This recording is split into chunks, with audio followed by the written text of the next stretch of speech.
The skies over the Pacific in 1944 were no place for the faint of heart. Every morning, young men climbed into their aircraft, knowing they might not return.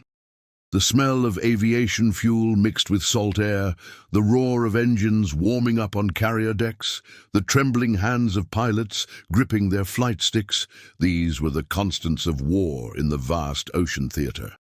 But on one particular October afternoon, a decision that had been made weeks earlier in desperate conference rooms would manifest in the most shocking display of aerial warfare the world had ever seen.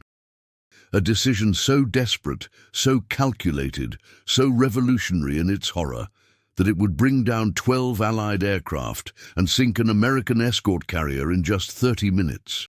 This is the story of the Dark Order that came up with the suicide tactic, the men who conceived it, the pilots who executed it, and the sailors who faced something they had never imagined possible. If you want to know how this incredible story unfolds, don't forget to hit that like button and subscribe to the channel. Your support helps us bring you more incredible historical stories like this one. The story begins not on that fateful October day, but months earlier, in the strategic planning rooms of the Imperial Japanese Navy headquarters in Tokyo. The war that had started with the shocking success of Pearl Harbor on December 7, 1941, had turned into a grinding conflict of attrition that Japan was losing badly. Every metric, every intelligence report, every battle analysis told the same story with increasing urgency. American industrial production was overwhelming Japanese capacity at a rate that made final defeat not a matter of if, but when. The United States was building Essex-class fleet carriers faster than Japan could even dream of sinking them. New pilots were being trained by the thousands in American flight schools scattered across the continental United States, while Japanese pilot training programs struggled with fuel shortages, dwindling numbers of experienced instructors who had themselves survived combat, and an accelerated curriculum that produced aviators with far less skill than their predecessors. The Battle of Midway in June of 1942 had been the turning point, though Japanese command had been slow to acknowledge it publicly. 4 fleet carriers lost in a single day: Akagi, Kaga, Soryu, and Hiryu, all of them veterans of Pearl Harbor and the Indian Ocean raids. With them had died hundreds of the most experienced pilots in the Imperial Navy, men who represented years of training and combat experience that could never be replaced. The Great Marianas Turkey Shoot in June of 1944 had been even more catastrophic from a pilot perspective. Hundreds of Japanese aviators had been shot down in a matter of hours. Their inferior training and outdated tactics, no match for American fighters directed by increasingly sophisticated radar systems and fighter direction officers who coordinated defensive patrols with devastating effectiveness.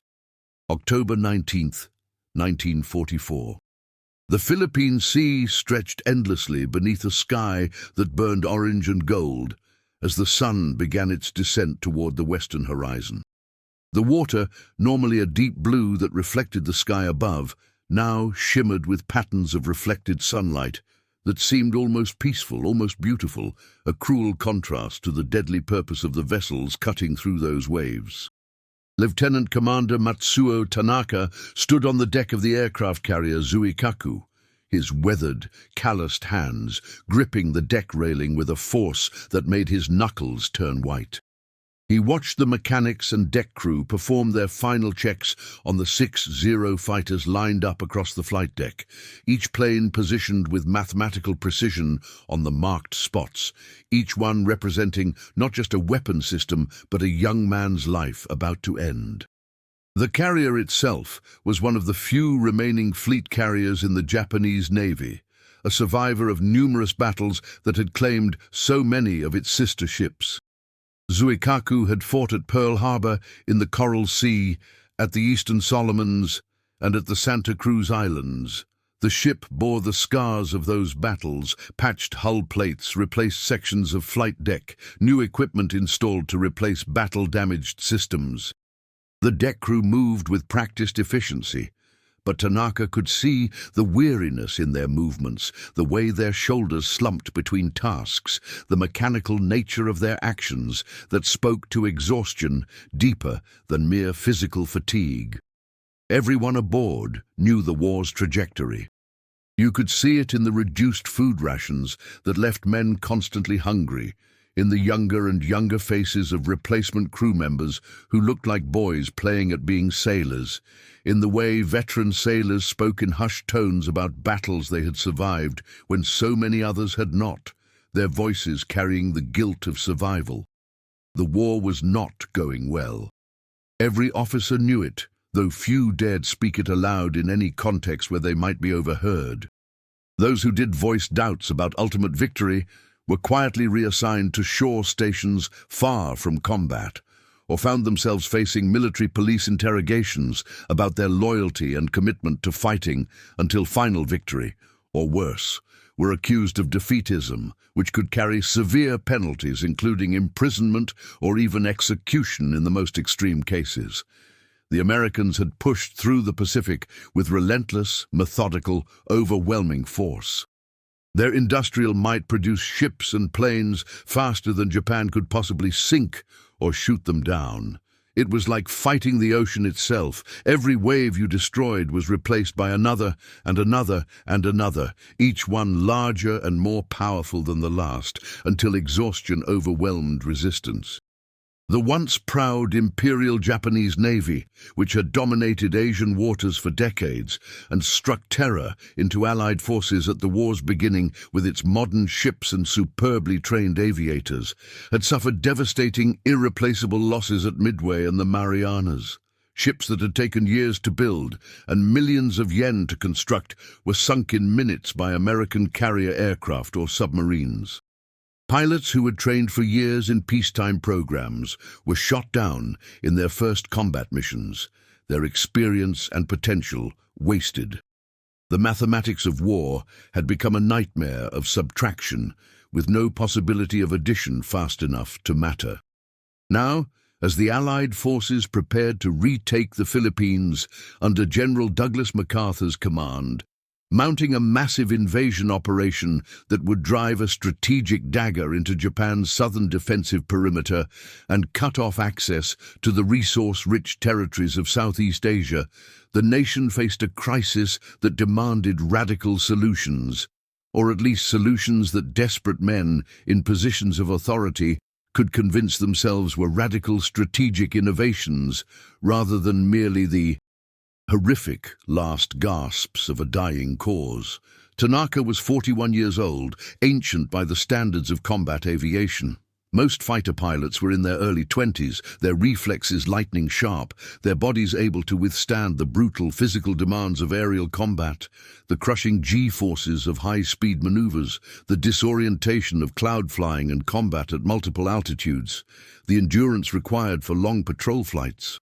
Tanaka was a veteran of countless air battles spanning the entire Pacific War, a man who had watched the evolution of naval aviation from its relatively chivalrous early days, when pilots on both sides sometimes showed grudging respect for skilled enemies, to the total war of attrition it had become, where the only thing that mattered was killing the enemy before he killed you. He had watched too many of his pilots die in conventional combat, watched them burn in their cockpits when enemy fire ignited fuel tanks, watched them bail out over vast expanses of open ocean with no hope of rescue before sharks or exposure killed them, watched them limp back to carriers too damaged to land safely and crash into the sea alongside the ships that could not save them.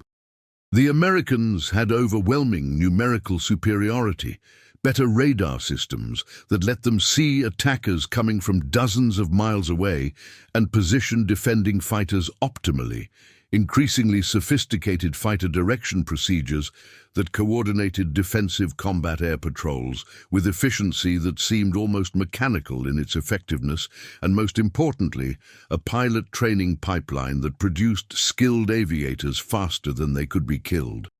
Traditional tactics were bleeding Japan's naval aviation forces dry, plane by plane, pilot by pilot, with nothing meaningful to show for the sacrifice except lists of the dead that grew longer each week and mothers receiving notifications that their sons would never return home.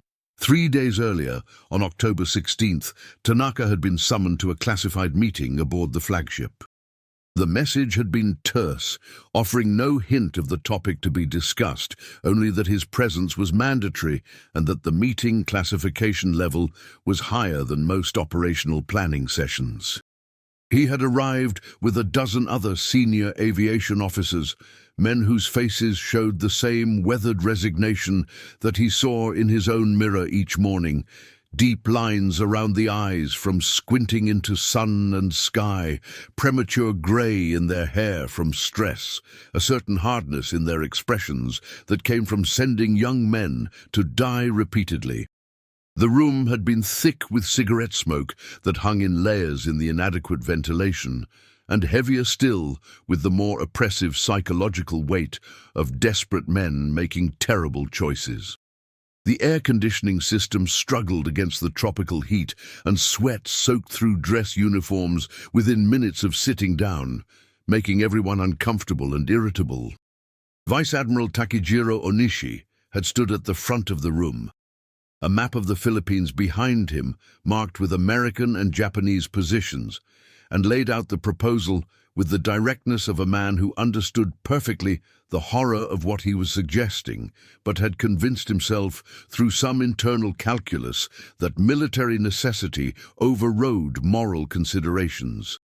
They would form special attack units, Onishi explained in a steady voice that showed no emotion.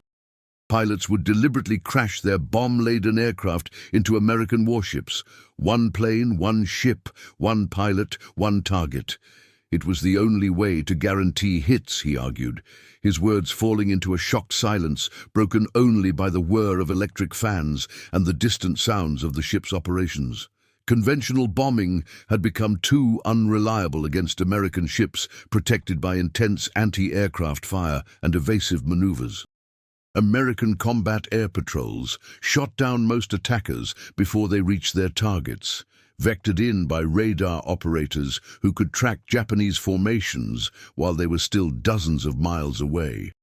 Those attackers that somehow managed to fight through the defending fighters faced walls of anti-aircraft fire that made accurate bombing nearly impossible.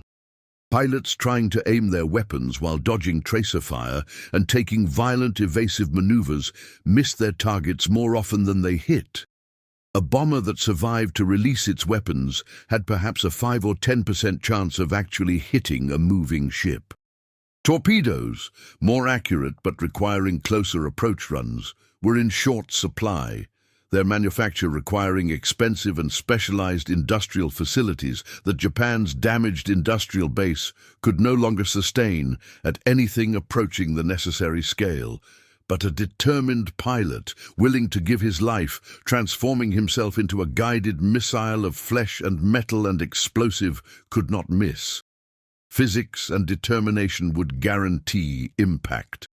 The plane would fly into the target with the pilot making continuous adjustments right up until the moment of collision.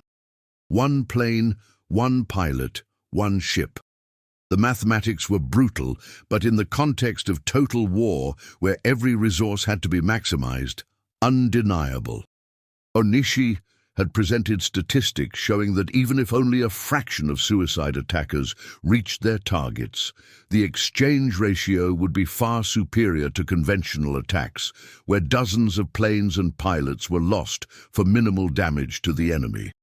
The plan had a name that someone in the planning staff had devised with an eye toward propaganda value: kamikaze, divine wind. It referenced the typhoons that had destroyed Mongol invasion fleets in the 13th century, specifically in 1274 and again in 1281, saving Japan from conquest by Kublai Khan's massive armies. The storms had been interpreted as divine intervention, proof that the gods protected Japan from foreign invasion, that the islands were specially blessed and guarded by supernatural forces. Now Japanese pilots would become that divine wind, human typhoons crashing into the enemy fleet, their sacrifices a modern echo of that ancient salvation. The name was carefully chosen for its cultural resonance, connecting the new tactic to Japan's historical identity and spiritual traditions in a way that made questioning it seem almost sacrilegious. Tanaka had left that meeting feeling as though something fundamental had broken inside the military command structure, something that could never be repaired or restored. War had always involved risk of death, certainly, but there had always been at least the theoretical possibility of survival, the hope that skill or luck might see you through. This new policy eliminated that hope deliberately. Pilots would take off knowing absolutely that they would not return. It was not risk anymore, it was certainty. He had sat in his cabin that night, unable to sleep, chain-smoking cigarettes and thinking about the young men who would be selected for this duty. But he had also seen the mathematics with the cold clarity of a career officer who understood logistics and attrition. Japan was losing pilots faster than they could be trained. Fuel was growing scarce. Ammunition production could not keep pace with expenditure. Time was running out with mechanical inevitability. Perhaps in the twisted logic of total war, where normal moral considerations were suspended in pursuit of national survival, sacrificing pilots who were guaranteed to hit their targets made more brutal sense than watching them die in dogfights that achieved nothing except reducing the pilot pool further. Now, as the sun painted the clouds in shades of crimson and purple and deep orange that looked like fire spreading across the sky, Tanaka watched the first group of volunteers, though the word volunteer was complicated and would become more so, prepare for their mission. They were so heartbreakingly young. Lieutenant Yukio Seki, the unit commander, was only 23 years old. He had a wife at home, married just months before being deployed, barely enough time to establish a life together before war tore them apart. They had exchanged letters regularly, her words full of news from home and carefully phrased expressions of love and worry that passed military censors. The other pilots ranged from 19 to 25, their faces a mixture of determination that might have been genuine or might have been a mask over terror, poorly concealed fear that showed in their eyes despite their best efforts to appear brave, and something else harder to define, perhaps resignation, perhaps a kind of transcendent calm that came from accepting the unacceptable. The target was the American escort carrier fleet supporting the invasion of Leyte Gulf, providing air cover for the landing forces and striking at Japanese positions on the islands. Intelligence reports indicated multiple carriers, destroyers and support ships concentrated in a relatively small area of ocean, making it what military planners called a target-rich environment. It was the kind of opportunity that conventional air attacks had failed to exploit effectively throughout the past year. The American combat air patrols were too strong, their coordination too good, their radar-directed interceptions too effective. American anti-aircraft fire was too dense, filling the sky with deadly fragments of exploding shells. Most Japanese bombers attempting conventional attacks were shot down before reaching their targets, their bombs missing by hundreds of meters when dropped under fire from damaged aircraft by pilots trying desperately to escape. Those few bombs that did hit rarely did enough damage to justify the losses suffered getting them there. But a kamikaze attack was fundamentally different in its conception and execution. The plane itself was the weapon, not merely a delivery vehicle for ordnance. There was no need to worry about the return journey, so aircraft could be stripped of defensive armament to save weight, loaded with extra explosives beyond normal bomb loads, and have their fuel tanks filled only enough to reach the target area rather than making the round trip. Pilots could approach at maximum speed, using every ounce of available fuel and every advantage of their training, knowing they only needed to survive until impact. Enemy fire that damaged the plane did not matter as long as the pilot could maintain control for those final seconds. Even a Zero, riddled with machine gun bullets, could complete its mission if the pilot lived long enough to steer it into a ship. Tanaka walked among the pilots as they performed their pre-flight rituals and preparations. Some wrote final letters to their families, carefully chosen words that would be delivered after their deaths. Others tied on hachimaki headbands, emblazoned with the rising sun symbol, or patriotic slogans about duty and honor. A few prayed quietly, their lips moving in silent supplication to ancestors and gods, seeking blessing or forgiveness, or perhaps just comfort in familiar ritual. One young pilot, barely 19 years old, held a photograph of his mother and younger siblings, staring at their smiling faces as though trying to memorize every detail. Another checked and rechecked his flight suit with nervous energy, unable to sit still, his hands constantly in motion. The atmosphere was strange, simultaneously peaceful, and charged with tension.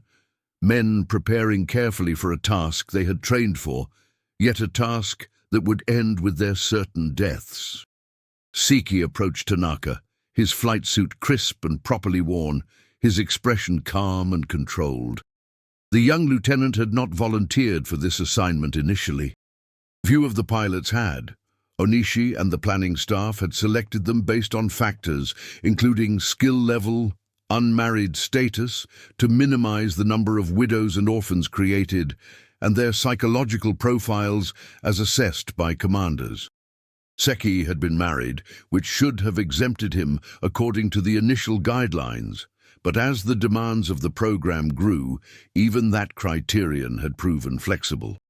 Seki had accepted the assignment with the stoic resignation expected of an Imperial Navy officer, suppressing whatever emotions he felt behind the mask of military discipline.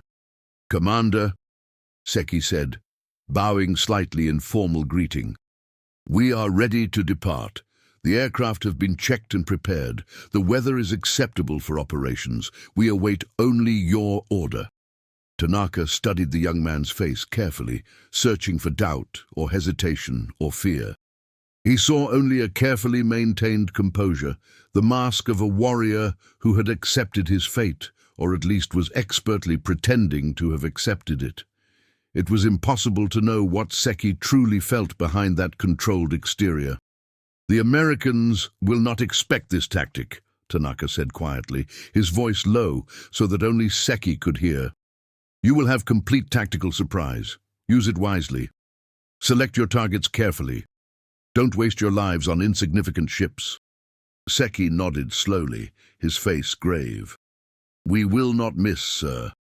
One plane, one ship. We will honor the Emperor and our families. We will show the Americans that Japanese fighting spirit cannot be defeated. We will make our deaths count for something." The words sounded rehearsed, like lines learned from a script, but Tanaka heard the slight tremor beneath them. Fear, yes, but also a grim determination. These men had been raised in a culture and educational system that valued honor and duty above individual life, that taught death in service to the nation was the highest achievement a man could reach. Whether they truly believed it deep in their hearts, or were simply well-trained actors performing expected roles, Tanaka could not say with certainty. Perhaps it did not matter in the end. Perhaps belief and performance were indistinguishable when the result was the same. The order came through from Fleet Command at exactly 1600 hours local time. 5 Zero fighters would launch on the mission. A sixth plane had developed mechanical problems and been scratched from the flight. The 5 remaining aircraft took off from the carrier deck one by one, their engines roaring as they built up speed on the short flight deck, then dropped briefly toward the water before climbing into the late afternoon sky. Each plane carried a 250-kilogram bomb securely attached to the fuselage centerline, enough explosive power to cripple or sink a destroyer and potentially cause catastrophic damage to a carrier if it hit in the right place. The pilots circled once over the carrier group, a final farewell gesture, waggling their wings in salute, then turned east toward the reported position of the American escort carrier fleet, visible as smoke on the horizon. Tanaka remained on the deck, watching until the planes disappeared into the afternoon haze, becoming tiny specks, and then nothing at all. Around him, sailors stood in silent clusters, their faces troubled and uncertain. Everyone understood what this mission represented. It was not just a new tactic or innovative strategy. It was an admission of desperation, a sign that conventional methods had failed so completely and thoroughly that men must now be used as guided missiles, their lives transformed from precious individual existences into ammunition to be expended. The silence on the deck was heavy and uncomfortable, broken only by the sounds of the carrier itself, the thrum of engines, the slap of waves against the hull, the distant calls of deck officers directing routine operations. 200 kilometers away, aboard the American escort carrier USS St. Lo, Ensign Robert McNally was enjoying a rare moment of peace and relative quiet. The 24-year-old from a small town outside Lincoln, Nebraska, had been in the Pacific Theater for 8 months, and the constant stress and grinding routine of combat operations had worn on everyone aboard the ship. Sleep was always interrupted, meals were rushed, and the threat of attack was ever present. But today had been unusually quiet by recent standards. The morning's airstrikes against Japanese positions on Leyte Island had gone well, with all aircraft returning safely. The afternoon had passed without incident beyond routine combat air patrols and anti-submarine searches. Men were beginning to relax slightly, writing letters home or playing cards or simply catching up on desperately needed sleep. McNally was the assistant gunnery officer, responsible for coordinating the anti-aircraft batteries that protected the carrier from air attack, a job that required constant vigilance and quick decision-making. It was a position that carried enormous responsibility. The lives of 1,500 sailors aboard St. Lo depended on how effectively the anti-aircraft guns could engage enemy aircraft. But after months of watching mostly empty skies, with only occasional contacts that were usually shot down by the combat air patrol long before they threatened the ships, the constant edge of anxiety had dulled slightly. The real danger, everyone believed based on recent experience, came from submarine attacks or the occasional high-altitude bomber attempting to hit ships from above the effective range of anti-aircraft fire. Japanese air power had been so thoroughly decimated in recent battles, particularly the Great Marianas Turkey Shoot, that carrier operations near combat zones felt almost routine. Almost. The first warning came at exactly 10:49 in the morning on October 25th, 6 days after the first kamikaze mission, which had achieved mixed results and led to refinements in tactics. Radar operators in the Combat Information Center detected aircraft approaching from the west. The report seemed routine at first. Japanese planes occasionally attempted conventional attacks, though they were usually intercepted by the combat air patrol long before reaching the carriers. Standard protocols were followed. Air raid sirens wailed across the fleet, their distinctive rising and falling tone sending men running to battle stations. McNally rushed to his position on deck, heart pounding with the familiar surge of adrenaline that came with potential combat. This was likely another failed Japanese attack that would be turned back by fighters or anti-aircraft fire, but procedures had to be followed. From his position on the aft gun director platform, elevated above the flight deck to provide clear lines of sight, McNally could see the other escort carriers in the formation spread out across several miles of ocean. Kalinin Bay, Kitkun Bay, Fanshawe Bay, White Plains, and Gambier Bay. Destroyers and destroyer escorts formed a protective screen around them, their own anti-aircraft batteries adding to the defensive firepower.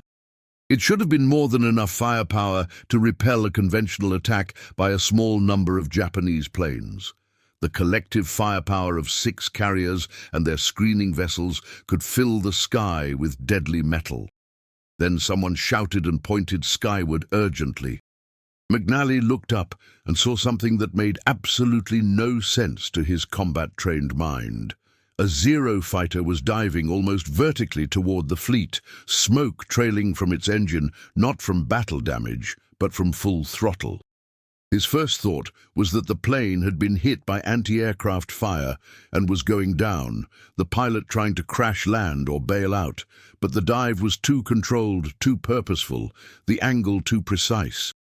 The plane was not falling, it was attacking. But attacking in a way that no pilot should attack, a way that meant certain death.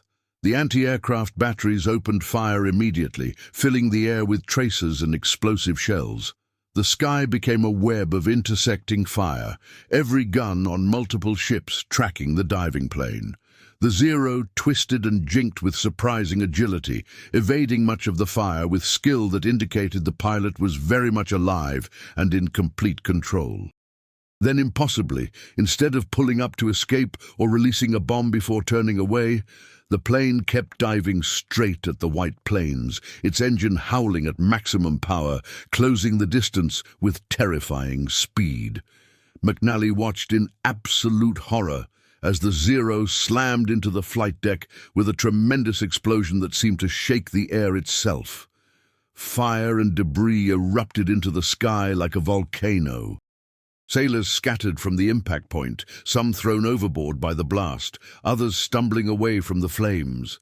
The carrier shuddered from the impact, but maintained its course, damage control teams already rushing toward the fire with hoses and firefighting equipment. But even as that threat began to be addressed, a second Zero appeared, diving toward Kitkun Bay. The pattern was clear now. This was not a conventional attack. This was something new and terrifying.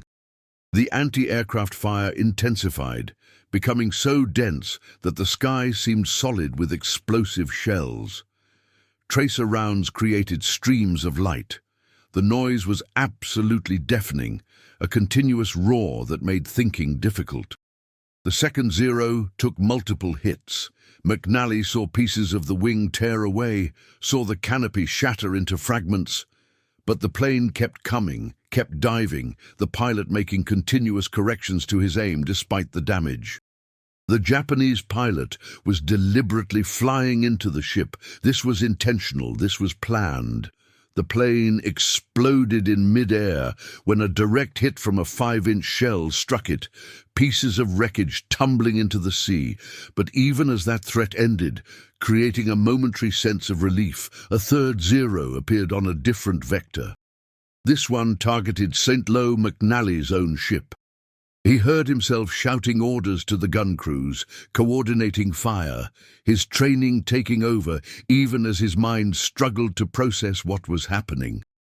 The Zero came in low, just meters above the wavetops where radar had difficulty tracking it, then pulled up sharply and rolled into a dive toward the carrier's deck.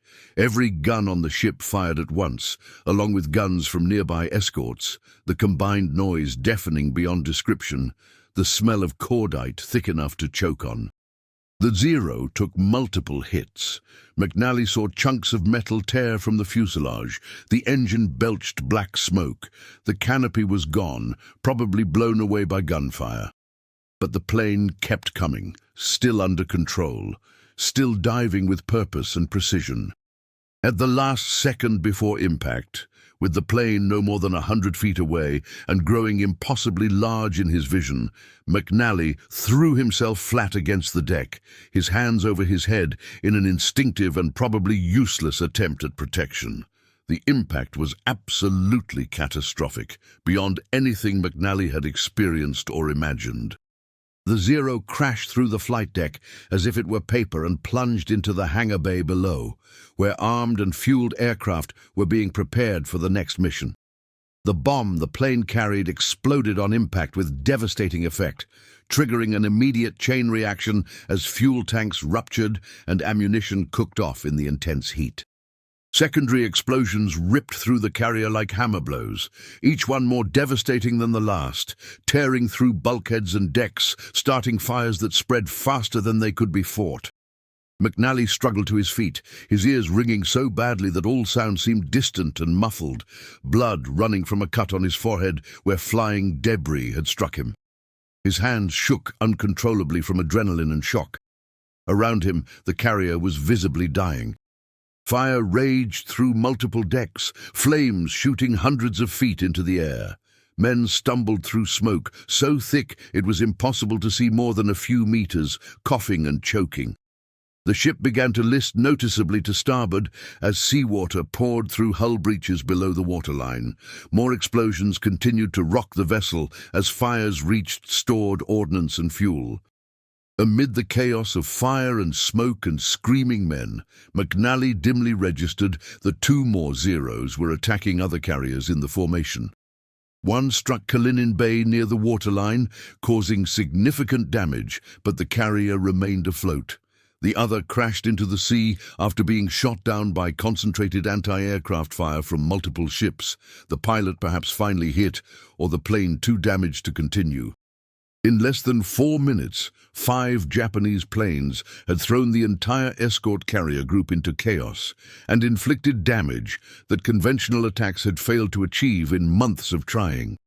Damage control teams fought desperately to save St. Lo, but the fires were beyond control, fed by aviation fuel and reaching stored torpedoes and bombs. The captain, after consultation with the executive officer and damage control officer, made the agonizing decision to order abandon ship 25 minutes after the attack. McNally helped wounded sailors over the side, supporting burned men who could barely walk, then finally jumped himself into the oil-slicked water that was uncomfortably warm from fires aboard the ship. He swam away from the dying carrier as hard as he could, knowing that the suction when it sank could pull swimmers down with it. Looking back, he watched as the ship that had been his home for months burned and settled lower in the water with terrible inevitability. Explosions continued to rock the vessel. 23 minutes after the abandoned ship order, St. Lo rolled over to starboard, capsized completely, and sank bow first into the Philippine Sea, the first escort carrier lost to enemy action in the Pacific War. 113 men died in the attack and subsequent sinking. Another 65 were wounded, some critically with burns that would take months or years to heal if they healed at all. As McNally floated in the water waiting for rescue by destroyer escorts that were picking up survivors, he kept replaying those 4 minutes in his mind, unable to stop the mental replay. The deliberate dives, the pilots who had not attempted to bail out even when their planes were hit and burning, men who had chosen to die in order to sink ships, men who had transformed themselves into weapons. What kind of enemy did that? What kind of desperation or fanaticism or twisted sense of honor drove men to such acts? McNally had no answers, only the sick certainty combined with growing dread that this new tactic would claim many more lives before the war finally ended. War had always been about killing and trying not to be killed, but this inverted all the normal rules. These pilots wanted to die. Their death was not a risk or a consequence. It was the plan. How did you defend against an enemy who had no fear of death because death was their primary objective? Back aboard the carrier Zuikaku, Tanaka received the battle report shortly after sunset on October 25th. The mission had been a devastating tactical success beyond even optimistic projections. 1 escort carrier sunk completely, 4 others damaged to varying degrees, all at the cost of 5 aircraft and 5 pilots. By the cold mathematics of war, the brutal calculus that reduced human lives to numbers in ledgers, it was an incredible exchange ratio. No conventional attack had achieved comparable results in months of trying. The report included estimates of American casualties and damage assessments that painted a picture of chaos and terror in the American fleet. The kamikaze tactic had worked exactly as Onishi had predicted. Within hours, orders came down through the chain of command to expand the kamikaze program dramatically. More pilots would be recruited or conscripted when volunteers proved insufficient. More planes would be modified for suicide attacks, stripped of unnecessary equipment and loaded with maximum explosives. The tactic would be refined, improved, systematized, made into a regular weapon that could potentially change the course of the war, or at least make American advances so costly that they would negotiate a conditional peace rather than demand unconditional surrender. Planning staffs drew up elaborate operations involving hundreds of kamikaze planes launched in coordinated waves that would overwhelm American defenses through sheer numbers. Tanaka sat alone in his quarters that night, unable to share in the celebration and relief that echoed through parts of the ship. Officers congratulated each other on the success, discussing expansion of the program and volunteer recruitment. But Tanaka felt only a deep, sick emptiness. He had helped create something monstrous, something that would consume thousands of young men in the months ahead before the war ended. The Americans called it a suicide tactic, and they were absolutely right. But it was more than simple suicide. It was an industrialization of death, a systematic process that turned young men into ammunition, that converted pilots into guided missiles. It represented the final abandonment of any pretense that war had rules or limits. It was a descent into total war taken to its most brutal logical conclusion. Everything and everyone was expendable in pursuit of national survival. Individual lives meant nothing compared to the abstraction of national honor and military duty. Over the following weeks and months, the kamikaze attacks continued with increasing frequency and scale. Hundreds of pilots flew one-way missions against the Allied fleets that were advancing inexorably toward the Japanese home islands. Some succeeded spectacularly, sinking ships and killing hundreds of sailors in single attacks. Others were shot down or missed their targets entirely, dying for absolutely nothing, their sacrifices meaningless in any tactical sense. The Americans adapted their defenses, improving their combat air patrols with more fighters, better radar coverage, and more experienced fighter direction procedures. Anti-aircraft fire became more sophisticated with proximity-fused shells that exploded near aircraft rather than requiring direct hits. More guns were added to ships. But they could never completely stop the attacks. Some kamikaze planes always got through the defenses, and when they did, they caused terrible destruction. The psychological impact on Allied sailors was severe and lasting. Men lived in constant fear of the diving planes that could appear at any moment, piloted by men who could not be deterred by the normal human instinct for survival. It was one thing to face an enemy trying to kill you while also trying to escape and survive. That was normal warfare, comprehensible even in its horror. It was something entirely different to face an enemy whose entire purpose was to die while killing you, who had no intention or desire to survive, who viewed their own death as success rather than failure. That kind of enemy created a special kind of terror that ground men down psychologically. For the Japanese, the kamikaze program became both a symbol of desperate last-ditch resistance and a source of deep moral conflict and unease. Some pilots volunteered genuinely and enthusiastically, believing in the cause and the honor of sacrificing themselves for the emperor and nation. Others went reluctantly, trapped by cultural pressure that made refusing impossible, by military discipline that offered no real choice, by shame that would attach not just to them, but to their families if they were seen as cowards. Many wrote farewell letters that revealed complex and contradictory emotions: fear mixed with resignation, doubt mixed with determination, sorrow mixed with desperate hope that their deaths would mean something significant and valuable. Tanaka continued to oversee kamikaze operations throughout the remaining months of the war, a burden that grew heavier with each passing week. He watched hundreds of young men take off on one-way missions, knowing he would never see them again. Some he knew personally, pilots he had trained, young officers he had mentored, men whose families he had met. Others were just faces in the crowded ready rooms, young men whose names he never learned before they died. Replacements rushed through abbreviated training and thrown into combat with minimal preparation. Each loss added to the weight he carried. Each name on the casualty lists was another young life extinguished, another family destroyed, another bit of Japan's future consumed by the war.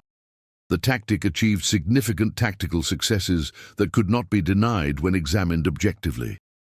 Dozens of Allied ships were sunk or damaged severely. Thousands of sailors were killed or wounded in the attacks.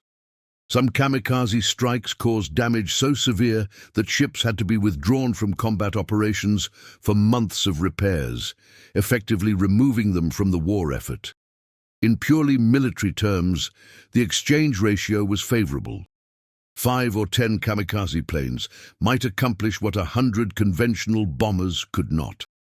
But strategically, in the larger context of the war, the kamikaze attacks changed nothing fundamental. American industry simply produced more ships to replace those lost. Allied air superiority grew stronger with each month as more carriers and aircraft arrived in theater.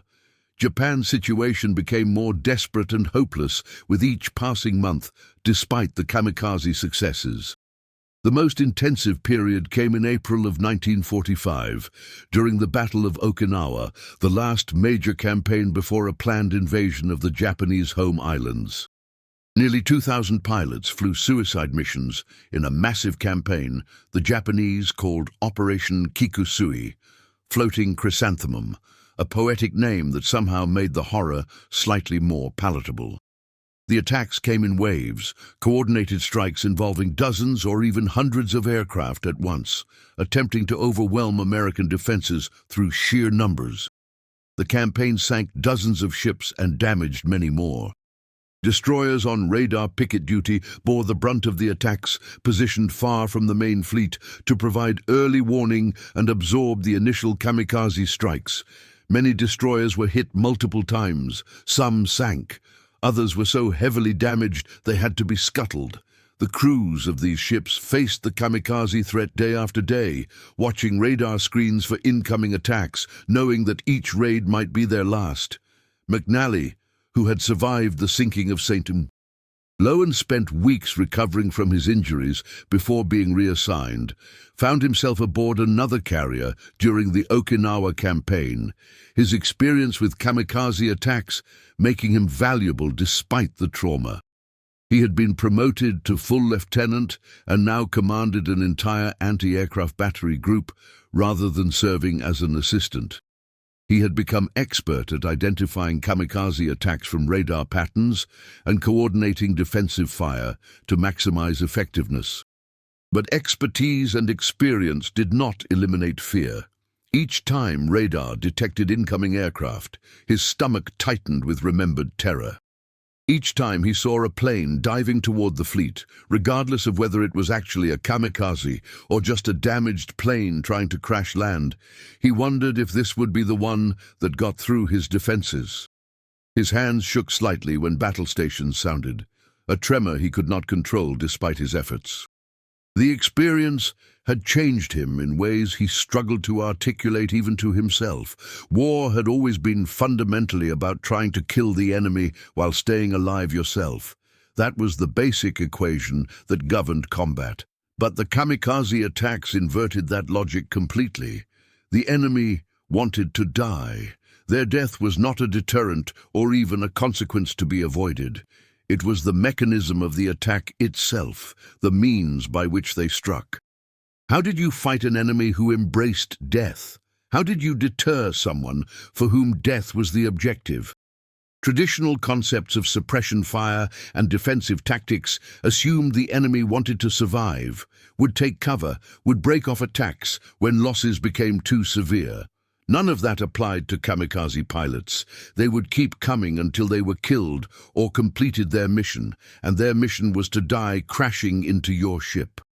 Tanaka never flew a kamikaze mission himself, despite occasionally wishing he could. Senior officers were deemed too valuable. Their experience and knowledge needed to train new pilots and plan operations and maintain the organizational structure. But as the war entered its final weeks in July and early August of 1945, with American B-29 bombers devastating Japanese cities with incendiary raids that killed tens of thousands, even that barrier began to erode as desperation mounted. Fuel shortages meant fewer planes available for conventional operations.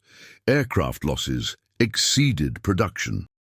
Some senior pilots, unable to bear sending young men to their deaths without being willing to join them, unable to live with their guilt, volunteered for kamikaze missions and were accepted. Men in their 30s and even 40s, veteran pilots with years of experience, made their final flights alongside teenage boys who barely knew how to fly. On August 15, 1945, Emperor Hirohito's voice crackled over radio sets throughout Japan and Japanese military forces announcing the nation's surrender. It was the first time most Japanese citizens had ever heard the emperor speak. His voice was high-pitched and formal, using classical court language that many listeners struggled to understand fully, but the meaning was clear enough. Japan had lost the war. The fighting would stop. Foreign troops would occupy the home islands for the first time in Japanese history. Tanaka heard the radio broadcast in stunned silence, along with other officers gathered in a conference room, everyone too shocked to speak or move.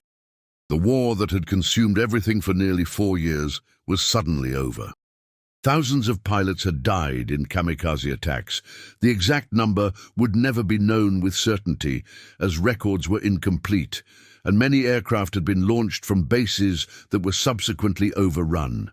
Tens of thousands more pilots had been in training or awaiting assignment when the surrender came. All of it in the end had been for nothing. All the sacrifice, all the death, all the grieving families, none of it had prevented defeat. Japan was defeated militarily, its cities in ruins from American bombing, its economy shattered, its military thoroughly destroyed. In the weeks that followed the surrender, Tanaka struggled with overwhelming guilt and profound grief that made normal functioning nearly impossible. He had helped create the kamikaze program, had served in its planning and implementation. He had personally selected pilots for suicide missions, looking at their files and choosing who would live a bit longer and who would die the next day. He had sent hundreds of young men to their deaths believing, or at least hoping, that it might help Japan survive as an independent nation. Instead, it had only prolonged the agony and increased the death toll, while changing nothing about the war's ultimate outcome. The strategic situation had been hopeless long before the kamikaze program began. All the program had done was add more names to casualty lists, create more widows and orphans, and stain Japan's honor with desperate acts that the world would remember with horror and judgment. Many of the high-ranking officers involved in creating and managing the kamikaze program committed suicide after the surrender rather than face what they had done. Vice Admiral Onishi, who had first proposed the tactic in that conference room months earlier, took his own life in a particularly painful manner, refusing medical treatment and taking hours to die as a form of penance and atonement. He left behind a note apologizing to the kamikaze pilots and their families, taking full responsibility for their deaths. Other senior officers followed similar paths, some with formal seppuku rituals, others with simple gunshots. Tanaka seriously considered joining them. Some nights, sitting alone in his quarters with a service pistol on the desk before him, the cold metal gleaming in lamplight, death seemed like the only honorable response to what he had done, the only way to take responsibility and show remorse. His hand would reach for the weapon, fingers closing around the grip, and he would sit for hours debating whether to pick it up. But he did not pull the trigger, did not load the weapon, did not make that final choice. Partly it was simple cowardice, fear of death and the unknown outweighing shame and guilt. Partly it was a growing belief that survival itself was the greater punishment, that death would be an escape he did not deserve. Dead, he would escape judgment and memory and the weight of what he had done. Alive, he would have to carry those deaths for the rest of his life, would have to live every day knowing what he had participated in creating, would have to wake up each morning with the faces of dead pilots in his memory. That seemed more appropriate, more just than the easy release of suicide. McNally returned to Nebraska in late 1945 after the occupation of Japan was established and military forces began demobilizing. The journey home by troopship took weeks, giving him time to think about everything that had happened, though thinking about it was the last thing he wanted to do. He married his high school sweetheart Sarah in a small ceremony 2 months after returning home, the wedding he had dreamed about for years overseas. He took a job at the grain elevator in his hometown, doing physical work that kept his body busy and helped him sleep at night. He tried desperately to build a normal, peaceful life, far from ocean and combat and death, but the memories stayed with him, refused to fade or diminish with time. At night, he sometimes woke, gasping and drenched in sweat, having dreamed of planes diving from the sky, the roar of their engines mixing with the sound of explosions and screaming of wounded and burning men. During thunderstorms, when rain drummed on the roof of their small house, the sound transported him back instantly to the deck of St. Lo, his mind overlaying the thunder with the roar of explosions and gunfire. He would have to get out of bed, pace the house until dawn, unable to sleep.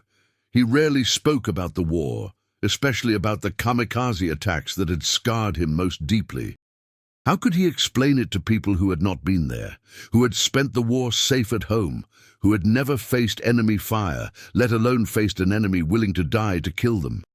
How could he describe the special terror of watching planes deliberately crash into ships piloted by men who had erased the line between weapon and warrior?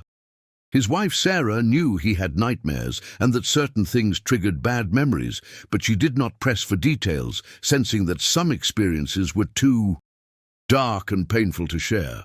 Some trauma could not be spoken about, only endured in silence. Years passed slowly. The war became history, then fading memory. McNally raised 3 children, worked his job, participated in his community. He attended Veterans of Foreign Wars meetings occasionally, but rarely talked about his combat experiences even with other veterans. Most of them understood. Many carried their own silent burdens, their own memories they could not share.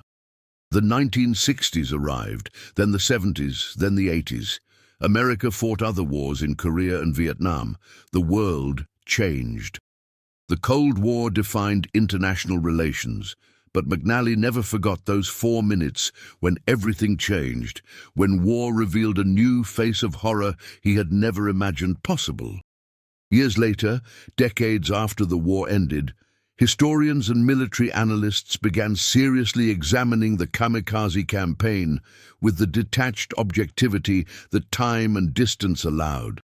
They analyzed the effectiveness, studied the tactics, debated the strategy, and questioned the morality of it all. The numbers they compiled were stark and undeniable. Approximately 4,000 Japanese pilots died in organized kamikaze attacks between October 1944 and August 1945. Some estimates ran higher, as high as 5,000 when including pilots who made impromptu suicide attacks that were not officially designated as kamikaze missions. They collectively sank 34 Allied naval vessels, including several destroyers and escort carriers. They damaged 368 other ships, some so severely that they were never returned to combat service. Nearly 5,000 Allied sailors were killed in the attacks, and an approximately equal number were wounded, many suffering horrific burns that left permanent scars and disabilities. By conventional military metrics and cost-benefit analysis, the kamikaze tactic had been remarkably effective in terms of damage inflicted versus resources expended. A single pilot and one aircraft could potentially achieve what entire squadrons of conventional bombers could not accomplish even with perfect conditions. The exchange ratio was extraordinarily favorable from a purely numerical standpoint, but the strategic impact was minimal to non-existent. The attacks had not stopped or even significantly slowed the Allied advance toward Japan. They had not saved Japan from defeat or forced America to negotiate better surrender terms. They had only made the final months of the war more brutal, traumatic, and bloody for everyone involved. Japanese pilots, American sailors, and the families of dead men on both sides who received telegrams that destroyed their lives. The moral questions proved much harder to answer and remain debated even today. Were the kamikaze pilots heroes who sacrificed themselves for their country with extraordinary courage and devotion? Or were they victims of a military command that had lost all perspective and moral compass, sending men to pointless deaths rather than accept inevitable defeat and negotiate surrender before more lives were wasted? The answer, like so much about war and human behavior under extreme pressure, depended heavily on perspective and cultural context, and was probably both at once.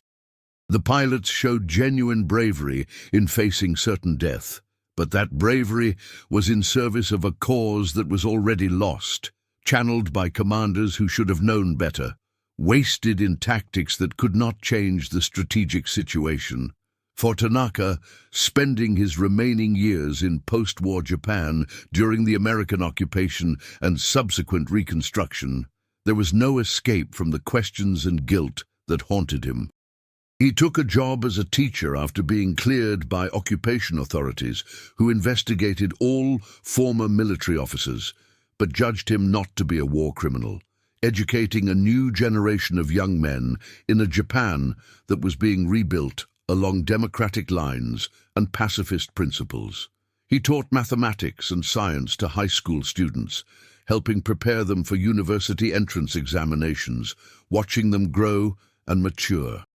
Sometimes, looking at his students during lectures or while grading papers, he saw the faces of the pilots he had sent to die. They were the same age, roughly 17 to 20, the same mixture of youthful confidence and vulnerability and potential.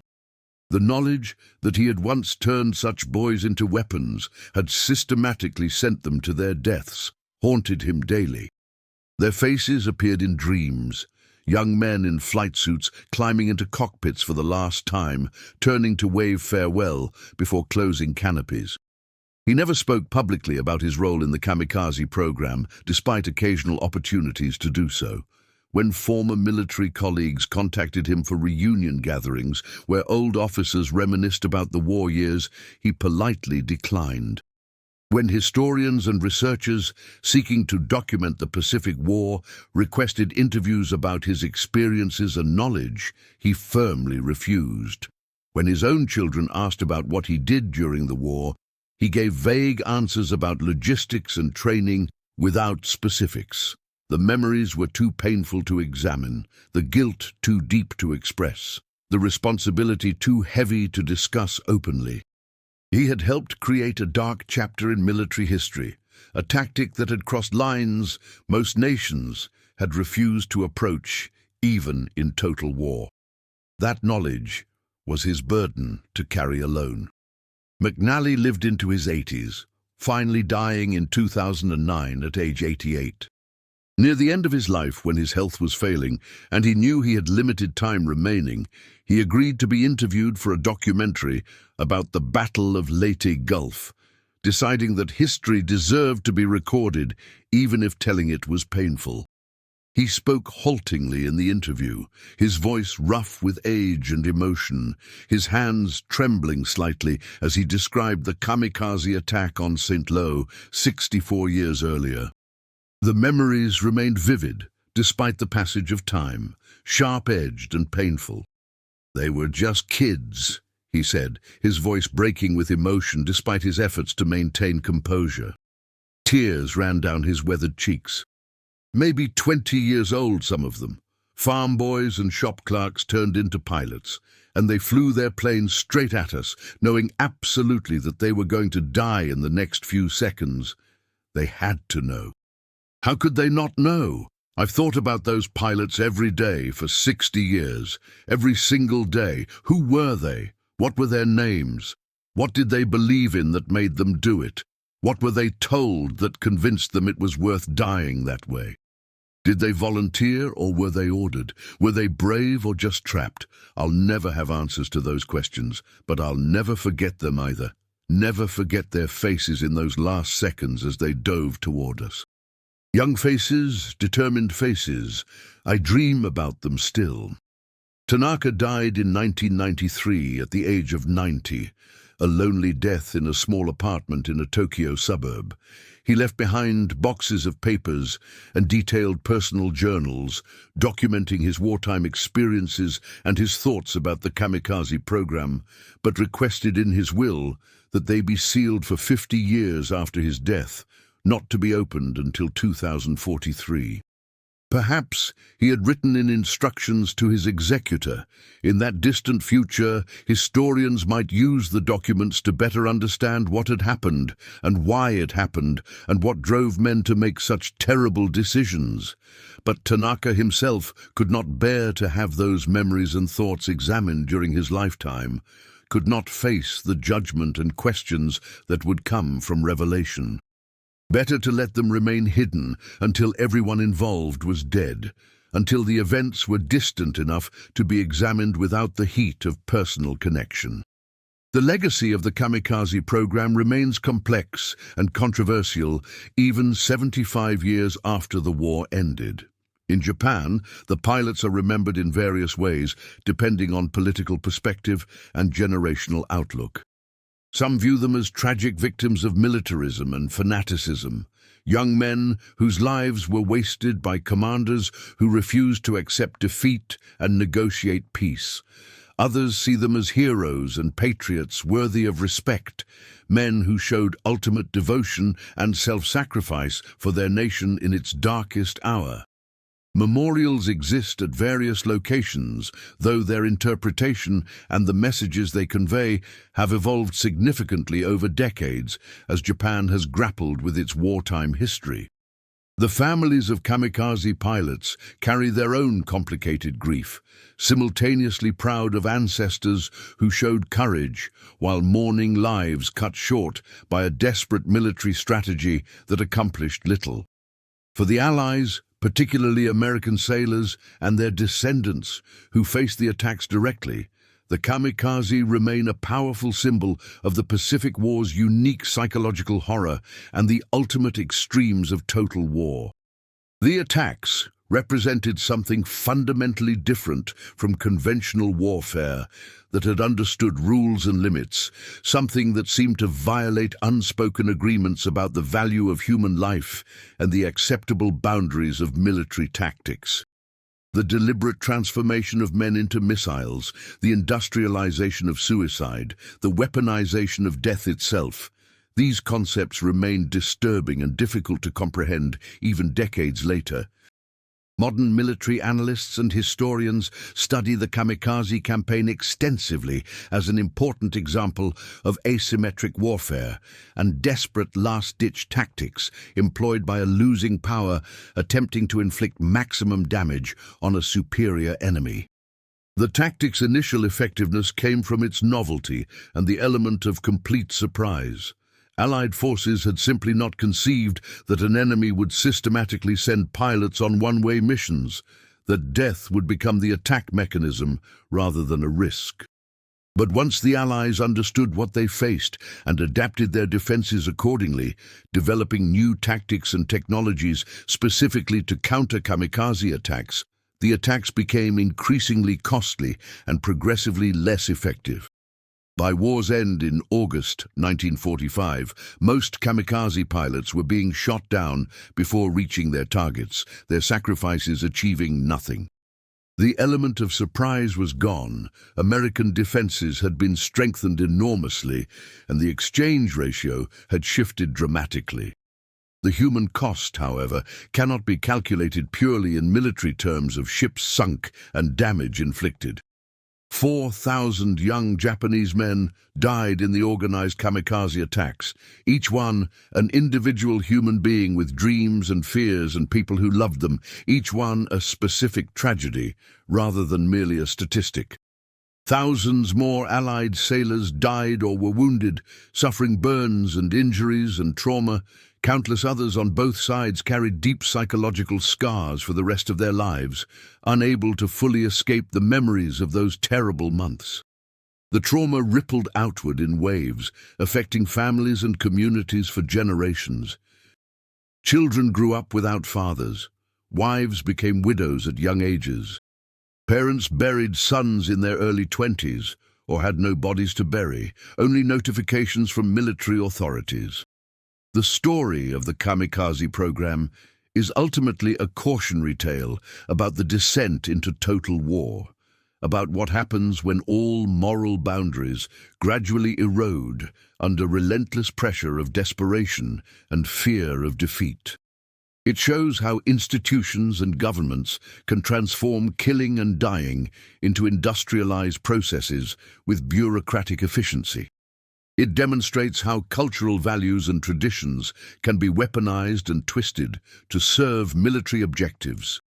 It reveals how young men can be convinced or coerced through social pressure and shame to embrace their own deaths as military strategy and patriotic duty. These lessons remain relevant in understanding modern conflicts and terrorist tactics that similarly weaponize death. October 19, 1944, marked the beginning of this dark chapter in military history. The order that created the first organized kamikaze units came from desperate men in positions of authority, making terrible choices under extreme pressure, believing or convincing themselves that necessity justified horror. The execution of that program over the following 10 months involved thousands of individual tragedies, each pilot a separate story involving varying degrees of courage, fear, social pressure, ideological commitment, and acceptance of death.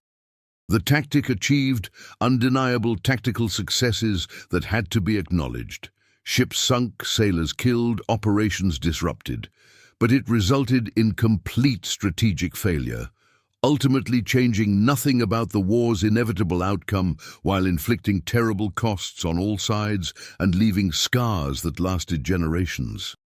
In 4 minutes on that October day off the Philippines, 5 Japanese pilots had attacked an American escort carrier group with a completely new tactic that shocked and horrified those who witnessed it. One carrier was fatally damaged and would sink less than an hour later. Others were damaged to varying degrees. It was the first of many such attacks, the opening act of a campaign that would last until the war's end and consume thousands of young lives. The young men who flew those missions could not have known they were pioneers of a tactic that would shock the world and haunt military history as an example of how far nations will go in total war. They could not have known that their names would be debated and analyzed and mourned decades into the future. They knew only that they had been given orders to fly into enemy ships, that their deaths were expected and required, that turning back was not an option. Some accepted this with genuine belief in the cause. Some went reluctantly, driven by duty and fear of shame. All of them died far from home in the service of a nation that would soon be defeated despite their sacrifices. McNally, floating in the oil-slicked Pacific water as his ship St. Lo burned and sank behind him, had watched the sky with new understanding and sick realization of what this meant for the future. War had changed fundamentally. The rules everyone thought existed had been revealed as illusions. Men were now willing and able to die, not just while fighting but as the fight itself, their bodies the final guidance system for explosive-laden aircraft. It was militarily efficient. The mathematics of exchange rates were undeniable. It was tactically effective. Kamikaze attacks achieved results that conventional tactics could not. And it was absolutely, utterly horrifying in its implications for the nature of warfare and human willingness to sacrifice individual life for collective goals. Tanaka, receiving the first battle reports in the hours after that initial attack, had felt a sick sense of accomplishment mixed with profound existential dread. They had proven the tactic worked beyond doubt. Now it would be used again and again, consuming more and more pilots in an expanding program, killing more sailors, destroying more ships, until either Japan somehow achieved victory, which seemed increasingly impossible, or was utterly and completely defeated with unconditional surrender. He knew rationally which outcome was more likely, which outcome was almost certain. But the machinery of war and military hierarchy demanded that he continue sending young men to die in kamikaze attacks until the official end came from higher authority. Orders were orders, duty was duty. Personal feelings and moral qualms were subordinate to military necessity. That was how he had been trained to think, how the entire officer corps approached their responsibilities. The kamikaze program emerged from a specific historical moment that cannot be separated from its context. The desperation of a losing power facing inevitable defeat. The cultural context of Imperial Japan, with its emphasis on honor, duty, and acceptable sacrifice. The brutal calculus of total war, where every resource, including human lives, became expendable in pursuit of national survival, or at least less catastrophic defeat. The program could not be understood or evaluated without accounting for all the complex pressures and beliefs and circumstances that shaped both the men who ordered the attacks and the pilots who flew them. It was not simply fanaticism or brainwashing or stupidity. It was something more complicated, more deeply embedded in military culture and national identity. Years later, when McNally's granddaughter Emily asked him about the war for a high school history project, he struggled to explain in ways she might understand. She was 16, the same age as some of the youngest kamikaze pilots in those final desperate months. How could he describe those 4 minutes when the world seemed to turn upside down, when all the assumptions about warfare and enemy behavior proved wrong? How could he convey the specific terror of facing an enemy who chose death, who made their choice to die the very thing that made them dangerous to oppose? How could he help her understand without giving her nightmares? War changes people, he finally said carefully, choosing his words. It changes what they're willing to do, what they think is acceptable or necessary, what moral lines they're willing to cross when they believe their survival depends on it. The kamikaze pilots, they were brave in their own way. That can't be denied.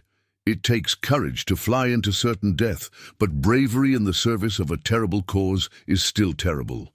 Courage used for wrong purposes is still wrong. I don't hate them personally. How could I hate them? They were young men following orders in a war they didn't start. I feel sorry for them. I feel sorry for their families. They were used up and thrown away by commanders who should have known better, who should have found another way, who should have surrendered earlier before so many more lives were wasted. Tanaka never had children or grandchildren to question him about his wartime experiences and responsibilities. He remained unmarried after the war. unable to build intimate relationships or open his emotional life to others, while carrying such overwhelming weight of guilt and memory. But in his private journals, sealed away until decades after his death, he wrote similar thoughts and reflections, working through his complex feelings about what he had participated in creating. The pilots had been brave. That had to be acknowledged honestly. They had followed orders as military discipline required. They had believed, or at least acted convincingly as if they believed, in the righteousness of their sacrifice for emperor and nation. But it had all been for nothing in the end. Their courage had been wasted, their lives thrown away in service of a doomed cause that was already lost when the kamikaze program began. That knowledge, that crushing awareness of meaningless sacrifice, made the guilt infinitely worse. If their deaths had actually achieved something meaningful, saved Japan from worse fate, perhaps it could be justified, or at least understood. But they had died for nothing, accomplished nothing strategically, changed nothing about the outcome. That made it all meaningless tragedy. The Dark Order that came up with the suicide tactic succeeded in creating a weapon that shocked and terrorized its enemies, that achieved impressive tactical results, that forced Allied forces to adapt their tactics and defenses. But it could not create victory from certain defeat. It could not make up for strategic failures and industrial inadequacies that had doomed Japan's war effort. It could not turn back the tide of American advances or force negotiated peace on favorable terms. It could only add more names to the endless lists of the dead, more grief to families on both sides of the Pacific, more trauma to a world already drowning in trauma and loss and sorrow. In the end, looking back across 75 years of history and analysis and debate, the kamikaze program stands as one of war's most troubling and disturbing innovations.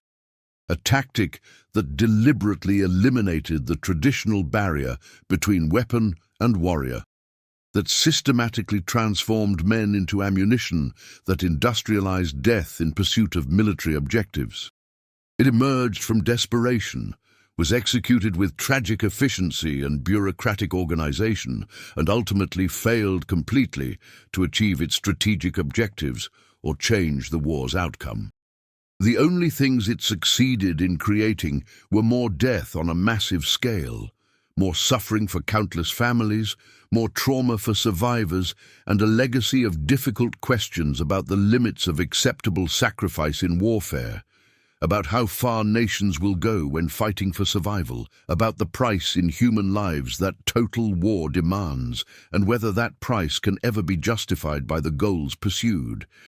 The planes that took off from carriers like Zuikaku in the autumn of 1944 carried young men who had been told, who perhaps believed or tried to believe, that their deaths would save their nation from invasion and occupation.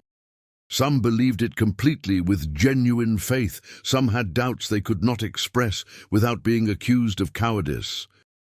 All of them flew into battle knowing with absolute certainty that they would not return, that their families would receive notifications, that their names would be added to memorial lists.